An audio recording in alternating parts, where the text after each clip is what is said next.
But before that, let me give credit where it is due. There is one promise Mr. William Ruto made to the people of Kenya, and he has delivered 100%. Congratulations, Mr. President. Mr. Ruto, you promised to permanently retire the late Prime Minister, Right Honorable Raila Odinga, in Bondo and finish ODM. You have succeeded in both. Odinga is permanently retired in Bondo and ODM is no more. There are many prominent deaths that have occurred in Kenya and they have not been resolved. Kenyans want to know what happened to Raila Odinga. Why were the medical doctors of the late Prime Minister denied access to him at the last hours? Why did he have doctors from Nairobi West Hospital, a hospital closely associated with William Ruto, than his own doctors? Why were the instructions of Raila's doctor ignored that Raila should travel? Raila Odinga was a respecter of Ruto traditions and custom. How could a person known respecter of Luo traditions and customs indicate that he should be buried in 72 hours against all known Luo traditions and customs?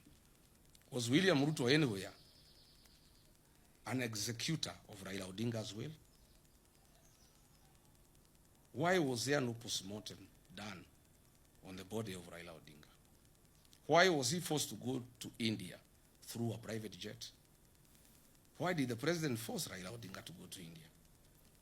Why was his party ODM taken over before his body arrived in the country, despite the known African customs that you don't inherit a man or a woman for that matter before they are buried? Who are these doctors who accompanied Raila Odinga against the wishes of his personal doctor, Professor David Olucholunya? These are hard questions that Kenyans want to know. On the death of Honorable John Ngeno, the late MP for Emurua Dikil, for the first time, Kenyans must know what happened. I have intelligence information as follows.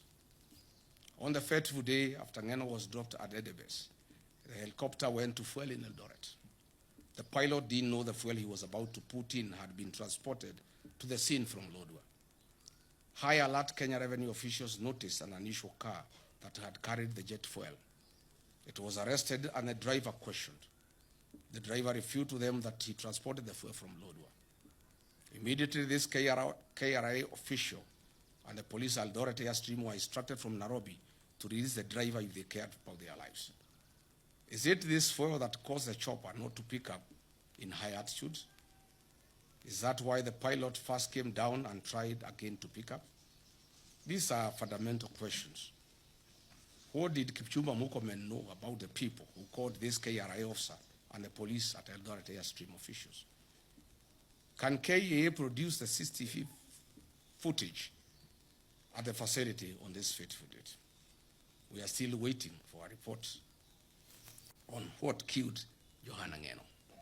We must not forget about our gallant General Francis Ogola, the decorated Top Gun who had a stellar 40-year career in the military and perished in 2024 in an air crash. Unfortunately, to date, Mr. William Ruto, the Commander-in-Chief, has failed to release the aircraft accident investigation report to the country. Kenyans are demanding for answers. General Ogola was not an ordinary citizen. He died in active duty and service to the nation. Mr. William Ruto, what do you know about General Francis Ogola's death? Are you willing to tell the country why you allowed General Francis Ogola to fly in a Bell-Hue helicopter with a questionable mechanical status? The DPP must use its powers and establish an inquest on these unresolved murders over the last 4 years. The people of Kenya have told me to demand on their behalf a public inquest on the death of Raila Odinga and all the high-profile questionable deaths in Kenya that have occurred in the last 4 years of William Ruto's presidency. I therefore call for a public inquest and proper scrutiny of the same.